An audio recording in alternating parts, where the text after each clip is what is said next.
Saya Rizkyana Marifa. Saya Briana Saraki. Kami akan memaparkan hasil diskusi kami.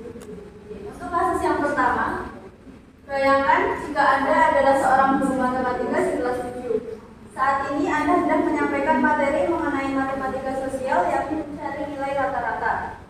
Untuk memudahkan peserta didik dalam memahami pembelajaran, Anda mencoba untuk membuat urutan atau langkah-langkah yang perlu diikuti oleh peserta didik agar dapat mencari nilai rata-rata pada sebuah soal. Anda meminta kepada peserta didik untuk mengerjakan soal yang Anda berikan. Hasilnya, peserta didik mampu mengerjakan dengan benar sesuai dengan langkah yang telah Anda siapkan. Beberapa saat kemudian, Anda meminta kepada peserta didik untuk mengulangi soal yang sama tanpa melihat urutan pengerjaan soal, dan peserta didik mampu mengerjakan soalnya dengan benar. Ada dua pertanyaan pada kasus yang pertama.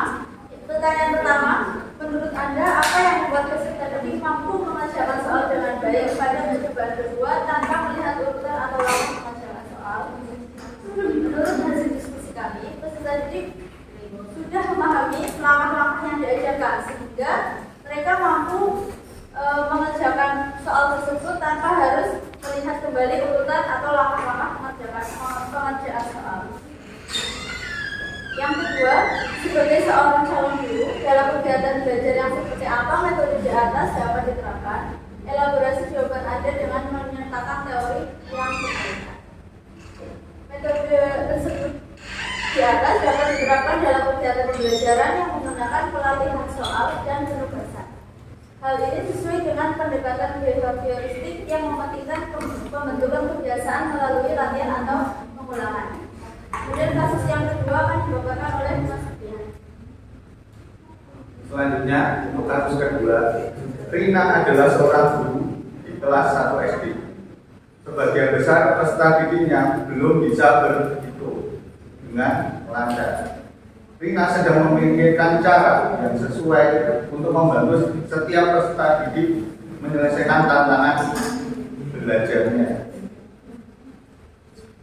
Ada dua pertanyaan di sini. Yang pertama, menurut Anda, apa yang dapat Rina lakukan untuk membantu peserta didiknya sesuai dengan tahapan perkembangan usia? Menurut kelompok kami, cara yang tepat untuk membantu peserta didik yang belum bisa berhitung dengan lancar adalah menggunakan cara jari matika. Karena dengan cara ini peserta didik hanya perlu menggunakan tangannya sendiri untuk membantu mereka berhitung penjumlahan dan pengurangan yang ada di kelas 1 SD. Yang kedua, mengapa Anda menyarankan hal tersebut? Elaborasi jawaban Anda dengan menyatakan teori yang berkaitan. Cara jari matika ini bisa dibilang sangat sederhana karena hanya perlu menggunakan tangan mereka sendiri tanpa harus menggunakan alat tambahan lain.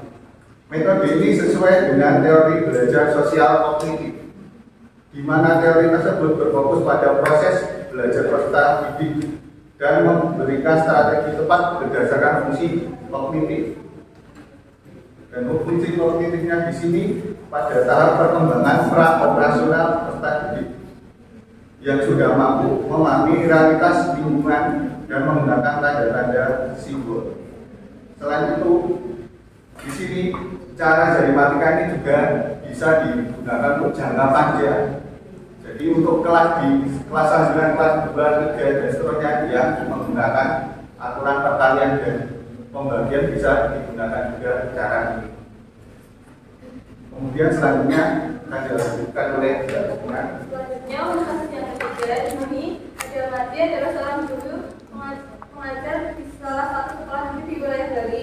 Dia mengaku mata pelajaran bahasa Indonesia dan dia hendak mempelajari materi tes deskripsi. Namun pada buku cetak yang ada, itu hanya terdapat contoh teks deskripsi yang menceritakan tentang bangunan-bangunan pertanakan itu, sehingga wajib membuat contoh berdasarkan latar belakang strategi, yaitu contoh tes deskripsi tentang pantai dan makanan khas Bali. Nah, untuk pertanyaan yang pertama, yaitu menurut Anda apakah pertimbangan yang bertujuan mati sudah sesuai dan mengapa demikian? Dan menurut kelompok kami, keputusan mati itu sudah sesuai karena di Bali itu tidak ada gedung bencana langit sehingga mati menggunakan lingkungan di sekitar Bali sebagai contoh agar tradisi itu merasa familiar dengan yang ada di sekitarnya dan lebih mudah dalam memahami materi yang dipelajarinya. Selanjutnya, pertanyaan yang kedua yaitu prinsip apa yang masih digunakan dalam kasus tersebut dan elaborasikan jawaban Anda dengan menyatakan teori yang berkaitan dengan diskusi kami yaitu prinsip yang digunakan masih dalam kasus itu adalah pemenuhan kebutuhan belajar tradisi berdasarkan latar belakang tradisi yaitu karena tempat tinggal di Bali. Hal ini sesuai dengan teori belajar secara kognitif karena mengakomodasi kemampuan kognitif belajar peserta didik dalam berpikir dan belajar melalui pengamatan sosial. Sekian pemaparan dari kelompok kami. Mungkin ada pertanyaan, tanggapan atau saran untuk sebagai diskusi kami. Persilahkan.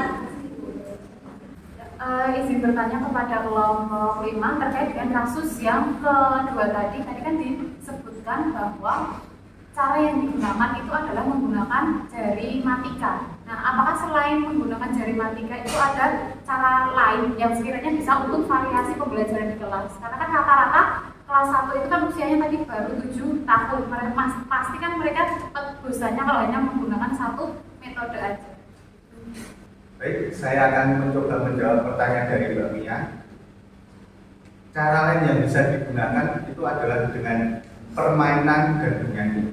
Untuk permainannya, kita bisa menggunakan bantuan alat peraga seperti kelereng atau mungkin kayu yang biasa digunakan dalam permainan-permainan di anak kecil atau di sekitar mereka. Yang kedua, dengan cara bernyanyi. Contohnya seperti lagu 1 tambah 1 sama dengan 2 untuk penjumlahan atau tek-tek anak ayam untuk yang pengurangannya. Terima kasih. Dan sudah menjawab Mbak Mia. Terima kasih. Untuk selanjutnya ada yang ingin menanggapi selain Mbak Mia? Cukup.